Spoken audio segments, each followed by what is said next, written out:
সব ঠিক হয়ে যাবে। তুমি জলদি এসো ফারহান, জলদি এসো। তোমার জন্য একটা সারপ্রাইজ আছে, তোমাকে একটা জরুরি কথা বলার আছে। কি কথা? না, এখন না, তুমি ফিরে এসো তারপর। ঝুমুর, সেদিন আমি তোমার সাথে অনেক খারাপ ব্যবহার করেছি, অনেক রাগ করেছি, খারাপ আচরণ করেছি। তুমি কি আমার উপর এখনো রাগ করে আছো? না, কখনোই না। আমি তোমার উপরে এতটুকু রাগ করে নেই ফারহান। ঝুমুর, আমি তোমাকে খুব ভালোবাসি, খুব। একটা কথা মনে রাখবে, তুমি আমার একজন খুব কাছের, বিশেষ একজন, অনেক আপন একজন।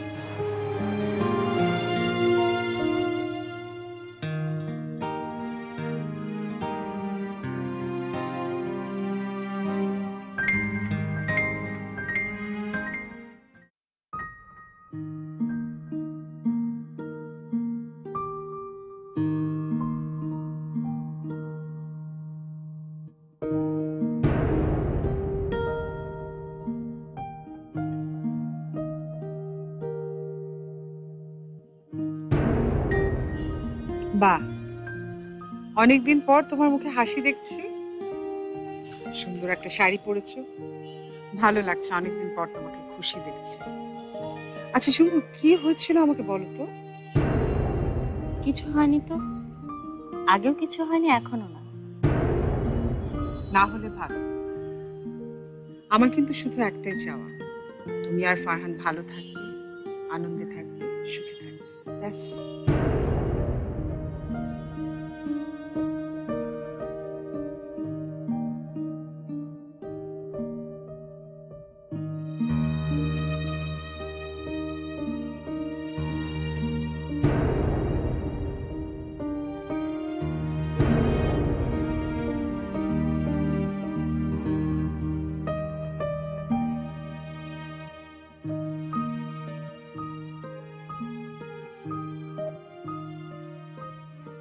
ফারহান, হুম?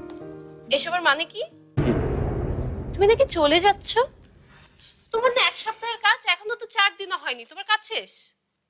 হ্যাঁ, আমার কাজ শেষ, বাকি কাজ লোকাল অফিসাররা করে ফেলবে। আচ্ছা, এটা তো খুবই ভালো কথা। ওয়াও, আমরা তো এখন তাহলে অনেক ঘুরতে পারবো। ইভেন কালকের কনসার্টটা অনেক মজা করে দেখতে পারবো, তাই না? গ্রেট। তুমি দেখো, আমি কালকে সকালে চলে যাচ্ছি, আজকে রাতে চলে যেতাম কিন্তু কোনো টিকিট পাইনি।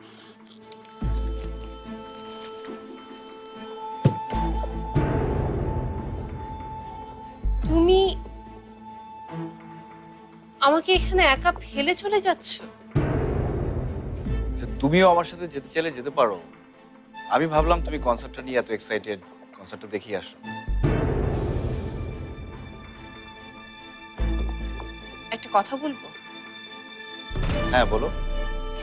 তুমি আসলে অনেক বোরিং একটা পার্সন হয়ে যাচ্ছ ফারহান।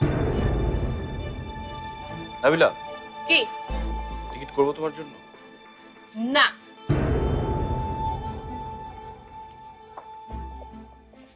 মানুষের জীবনে মাঝে মাঝে এমন কাজ করতে হয় যেটা হয়তো সে করতে চায় না।